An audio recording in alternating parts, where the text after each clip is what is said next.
Every single time I see one of these titles, they get a bit more interesting just in terms of the dialogue and the conversation that happens within the gaming community, especially around Game Pass in general. Just a very, very interesting topic. But this article in particular, it talks about Game Pass isn't changing how Xbox players play, but it's hurting big game sales, new study claims. Now, this has always been an interesting topic because I think in console wars, like when people feuding back and forth between Xbox and PlayStation, is like one of the main topics of discussions between the two. Whenever one wants to claim one is more gamer than the other, when in reality, who cares? All that matters is that you game, what you're playing, But in this reality, it's starting to showcase that I don't people think people fully understand the purpose of Game Pass. I don't think people understand what happens behind the scenes with Game Pass or how developers are getting paid, which is mostly an upfront premium because you got to think about it. You're getting paid to lease your game to this service. And then a lot of the games don't stay up there if they're not first party Xbox titles. So you lease your game for a time period, and I think they got to deal with like Atlas and Sega, and then after that lease period of your game is removed off of it. Now it's going to cause a little bit of disruption amongst the people that actually use the service because you might not have that influx of players that's actually going to, I guess, stick with your game, but it gives them the opportunity to try your game before they think about purchasing your game. You know what I mean? It's like the new form of rental, except instead of renting, it's a subscription based service. So legitimately, it's like Netflix or like a digital version of GameFly. So with that being said, the article uh pretty much states this. We're gonna go through it. I read through it once a little bit, so I kind of got an idea of where they go with it, but I'm just gonna tell you, it's the same thing for the most part that we've all heard before.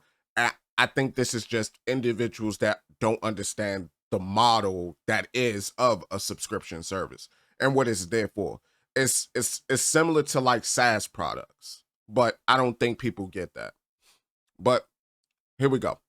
A few years ago, when Phil Spencer took to the stage at E3 and showed us Xbox Game Pass, it was quickly hailed as a game changer in the industry, a Netflix for games, as they said. It was supposed to revolutionize how we play, but according to a new research from industry analytics firm Newzoo, I never even knew this was an analytics firm, but that's crazy. The Xbox Game Pass might not be changing player habits at all, and could actually be cannibalizing major game sales. My whole thing is, how is it cannibalizing major game sales if it's giving individuals the opportunity to try these games before they fully commit their time to it, their time and resources to it? Because you got to think about it. A lot of these games that come out now, which this is also a big problem, a lot of these games that come out now, they don't have demos. They don't give you the opportunity to try before you buy. You gotta take that chance and spend your hard-earned money to buy these drinks immediately, without really understanding if it's gonna be something for you or not. You gotta go by the eye test of seeing a trailer or something instead of actually playing it. And in terms of video games, that's not always the best thing to do because sometimes your eyes can lie to you. Sometimes they could fabricate like trailers and whatnot and showcase something that's not actually indicative of what the game is. You know what I mean? So, but continuing on, speaking to the Australian Interactive Games and Entertainment Association, GameWise Podcast, Newzoo's Director of Market Intelligence, Emmanuel Manu, what is that, Rosler? I think that's Rosler. I can't tell if that's an I or not. Oh no, Rosier, that is an I. Revealed that the company found no meaningful difference between how Xbox Game Pass survivors, I said survivors, yo, don't clip that, subscribers and PlayStation players engage with games. Okay. I mean, there shouldn't really be too much of a difference because PlayStation also has PlayStation Extras. And as much as people don't necessarily want to say that they're not the same, they pretty much have the same games on their roster for real. Like, because I'm subscribed to both, and I'll subscribe to one of them like whenever I see something on them that I really want to play. and I don't really want to shell out like 64.19, which is, the game plus tax in my state. Whenever I see that, oh, that game just dropped on there, I don't gotta pay that price. Cool, I'll pay the $20, $20 a month so that I can play this joint real quick, and then I'll get rid of it. I pay $20 for the month, play that joint for the month, be done with it. But something we've noticed, and we were a bit surprised, despite all the efforts done by Microsoft with Game Pass, the acquisition of many studios and the release of very high quality games in Game Pass, we struggle to find significant different behavior compared to players on PlayStation. Players on PlayStation probably doing the same thing. They're probably using PlayStation Extra for any game that comes out on it, trying it out. If they like it, they buy it. If they don't like it, they don't buy it. If they're trying it out and they don't like it, they don't continue playing it. That's probably the case with anybody that uses any sort of subscription-based services. It's like similar if you was like browsing through Netflix and you see something, you think it looks good, you try to watch the first episode sucks to you, and then you decide to move on to the next thing. It's going to be a similar thing. You can't expect anyone to put time into something that they don't deem values their time. Like, I don't know. That seems dumb to me, but I'm just one guy. But either way, continuing on. Rossier said Xbox owners aren't necessarily playing more games or spending more time gaming than PlayStation owners. Hold up. So what did they expect? Did they expect people to game more because they have a subscription-based service over having to pay for each individual game like on its own? Because that wasn't going to be the case. People was just going to play what they wanted to play either way. Like, I don't know. So, and then we get part of Newzoo's methodology was to only count games that a player spent more than 2 hours with, eliminating quick demos, trials, or Steam refund window plays. So, did they do this with PC players as well? Because PlayStation ain't got no Steam. And I'm a Steam aficionado. I mean, I've refunded a couple of games in my day, but yeah, I guess they're doing PC as well. The process exposed the trend. Game Pass users try a lot of games, but don't really stick to most of them.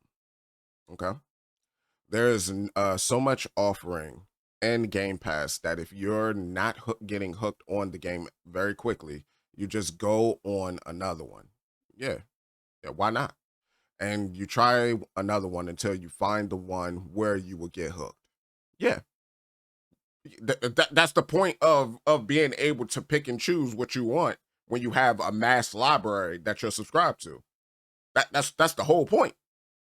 And I don't think they mention it, but gamers do prefer like specific type of games. Like if you want a JRPG, you got the Persona series on Game Pass. You got Metaphor ReFantazio. You got what is that giant Lost in Random? You got like a plethora of like games of that particular ilk that you could select from. Or if you're a shooter fan, you got like the whole Battlefield series, you got the whole Call of Duty series. I think Rainbow Six Siege is also on the drain as well. So like you got your options for like competitive multiplayer shooters. And then it goes on. And I think they also added Valorant to it as well. So like you have your options for real, for real. And in terms of action adventure games, Indiana Jones, Alice Madness Returns, and like a bunch of other stuff. So it, I don't know, like what are they expecting? Are they expecting people to be like vegetables when it comes to this and just be on the game all day, every day, 24/7, just drooling out their mouth while they gaming? Like that ain't gonna happen. I wouldn't expect mannerisms to change. If anything, I would expect for people to be smarter consumers. That's it. Like if you see that you could get something cheaper over here for this, and you know that your cost of living in your area is like high as hell, you would be wise with your money and be like, well, if I get this subscription like X month, X month, X month, so that I could play these games when I got like the free time and all that, then I'll do that and save some money on the side rather than paying like, let's say for example, you want, let's just do a little bit of quick math real quick, right? Quick math. Let's say for example, you want 5 games, right? That comes out this year. Let's say, and you budget for that. So 5 games at a total of 64.19. I'm just doing my state, right? I don't know how it is where you're at. This is my state, where I'm at in the United States. So if I want 5 different games that came out this year, which this year I can honestly show y'all real quick as well. Hold up. I can show y'all this as well. I should have had this ready beforehand, but I'm gonna show y'all real quick. So like, this is just like my list for stuff. So these are all the games that I beat this year. I just beat Ninja Gaiden Ragebound. I played through Wu-Chang Fallen Feathers, played through that on Xbox Game Pass. Of course, a bunch of other stuff. Played through this on Xbox Game Pass, South of Midnight on Xbox Game Pass, Doom, Xbox Game Pass. So like pretty much everything you see with Xbox on it, I played it on Game Pass, in all honesty, except Onimusha. I paid like $30 for that. But as you can see here, I've already played 1, 2, 3, 4 games on Game Pass. And then there's still 3 more that's coming out this year that I want to play, right? And so if we just do simple calculation, right? Let's say for most of those games, let's even take it a little lower. Let's say they average about like 63.59, which was the cost for like games back in the day, right? So if they equal like about 63.59, we multiply that by 5. I want 5 different games.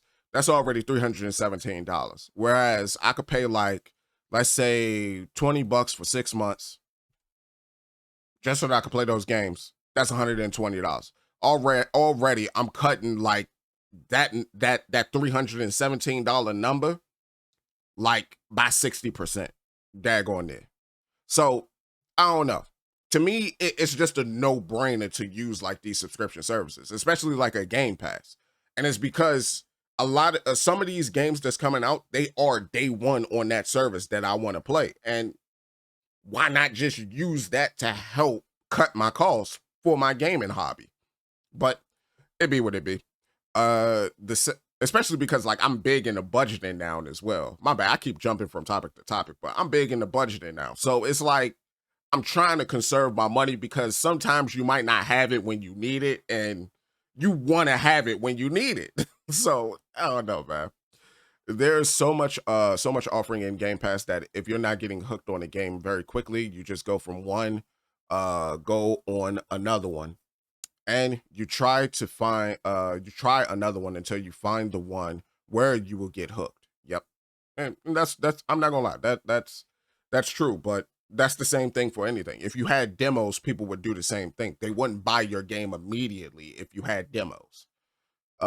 This sampling everything behavior might seem harmless, but Rossier said there's a downside. AAA titles may be losing sales. Yes, because a lot of AAA titles that come out, they're very Ubified. They're very template. They're emulating something else, and they're trying to pass it off as their own unique thing. And people are picking up on that, and they're not really feeling it. This sampling behavior, okay, yeah. And then what we see clearly is a cannibalization of sales of AAA premium games on Xbox through Game Pass. But I wonder, which games are they talking about? Are they talking about Call of Duty? Because Call of Duty sales have been declining for years. Like for years. The most prominent example is Black Ops 6, as it sold far fewer copies on Xbox compared to previous years. Game discovery coach Simon Careless noted that Indian AA developers may feel this effect less, as many Game Pass subscribers weren't buying their games in the first place. Still, his own analysis backs up the sampling behavior. You do get a lot of players coming in and trying your game on Game Pass, albeit much more in a sampling it way, compared to actual players who spend $50+ on your game. They are more likely to try it for longer. You know, to me, what this sounds like? This sounds like, what was it? Like back when I was younger, like I think this was like the early 2000s. Like I was like, I think, let's just say I was younger. I want to say I probably was in my teens, but I probably was like a preteen or something like that. But like early 2000s, there was like this discussion going around about like emulation and how emulation is affecting like gaming, or not even emulation, pirating. Pirating is affecting gaming. and how pirating is pretty much like the bane of gaming. And that it was originally why a lot of developers didn't want to develop for PC, was because they was afraid their games was going to be pirated. And so I say this to say, if someone didn't have the intention of buying your game originally, but then they were to pirate your game, right? That don't mean you lost out on a sale of that game. They never had any intention of buying it. They probably didn't even have the funds to buy it. So how could that be a potential sale for you if there was never even a guarantee that that person was willing to spend that money? The only reason why they probably did it was because of convenience and because of the simple fact of the matter that they could do it. That's it. Not that they really wanted it. Not that they like that your game was almighty and all beyond. It was just simply that I want to play that, but I don't have the money to play that. Or let me just say, not I don't have the money to play that, because that could sound like a potential sale. But I want to play that, and I simply don't want to give this person my money. You know what I mean? That's not a sale. That's just, I'm going to play that thing because this thing is free over here rather than me paying this over here or something like that. And I know I probably just butchered the mess out of that, but hopefully y'all get what I mean by it. But on your game, blah, blah, blah. And it says, if Newzoo's findings are accurate, then Game Pass isn't reshaping how we play games. It actually is reshaping how we buy games. And while that might make the service a great deal for players, it's raising big questions about the future of video game sales, especially on Xbox. I don't think it is. Because here are the key things that just the gaming industry as a whole need to understand. Because again, I grew up during the 90s. During the 90s, there was a bunch of different things that was happening. You had the PlayStation magazines, which had like PS discs in it that you could pop into your PlayStation, and there would be a list of demos on that joint.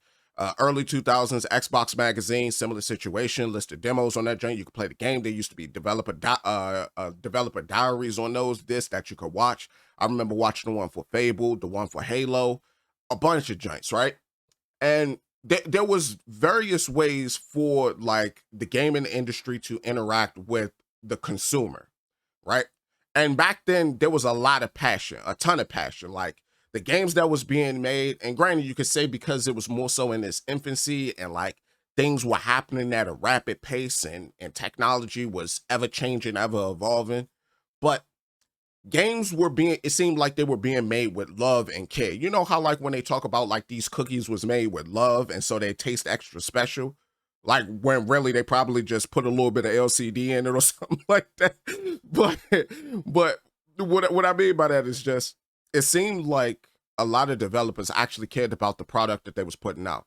And I mentioned this in the previous video. I will never forget that Halo interview with the original Bungie developers and how they were talking about Halo Combat Evolved. How they showcased them playing Halo Combat Evolved in a LAN setting with the whole entire office, and people was just clapping each other up, pause. Like, I will never forget that. That's something you don't really see nowadays, for real, for real. Like you don't get that aspect of it. Even with like some of these games that come out, you don't even really feel the love and care in those games. And I would say there are outliers in that case, but for the most part, you don't feel the love and care. And they mentioned here that a lot of indie games and AA games, they don't feel the effect of it. But the reason why AAA games are feeling the effect is because a lot of these AAA games, they copy off the other studios that exist within the same space as them. What was the last original AAA game that you played?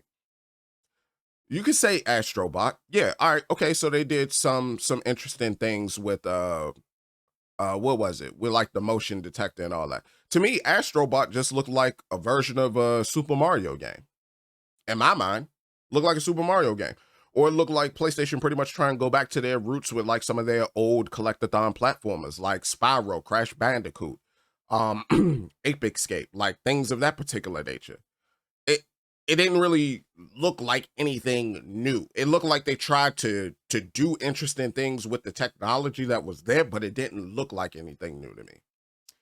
Um, and you could probably go on about other games. You could say God of War. God of War didn't seem that new or interesting to me. It looked like Hellblade: Senua's Sacrifice. In all honesty, just with more action, more combat, and then some RPG elements thrown in. That was pretty much it. I would have preferred the God of War that came out in the early 2000s on PlayStation 2, but you know, we got what we got, and I understand that they wanted to go more cinematic and narrative based as opposed to being more gameplay focused, more hack and slash focused. Understand that. It's perfectly fine. It's different audiences that's transcending throughout, you know, each game and era. So I get it. But my whole point with all of this is saying that I don't really think the sales are truly being cannibalized. Even saying that is a bit odd because the not the modern day gamer. Me, I'm in my 30s, right? You're not trying to appeal to me. Y'all already have my age range. Like some of us, we already own houses. Some of us, we're already set. We're established at jobs. And whenever we get our free time, we'll pick and choose which games we want to play. The people that y'all need to appeal to are these younger individuals, which video games were originally made for. They were made for the kids. You got to figure out a way to appeal to them because a lot of the games that they're playing are not some of this stuff that y'all dropping for real. It's older stuff. And it's because the newer stuff is more expensive. And as what was happening in the comment section in one of the videos where I was looking at an article where it was talking about how Gen Z doesn't purchase games, a lot of people in that said they're too expensive. The games are normally live service crap, which that isn't always the case. There are more games that come out that aren't live service that are live service. It's just the ones that are live service usually have the bigger marketing budget behind it than the ones that aren't. And that's because they're trying to get into your pocket. They know if they can figure out a way to get this live service into your life, hey, that's residual gains right there. Because the modern day gamer nowadays, they're okay with microtransactions. They're okay with downloadable content and things of that particular nature. I'm still not. My mind is still stuck in the early 2000s. I still think that DLC is the worst. I still think microtransactions is the worst. But that's just me. With all that being said, because I went on the main tangent, I don't agree with this statement here. And the primary reason why I don't agree with the statement is that even if you were, if this is a case for you, right, and you're putting your games on Game Pass and it's cannibalizing your sales or whatever, don't put it on Game Pass. Try your luck. Try your luck off Game Pass. Heck, Xbox even has the option of either putting Call of Duty on Game Pass or not on Game Pass. Let's see how Call of Duty do off Game Pass. Modern day Call of Duty. We ain't talking about like the previous years.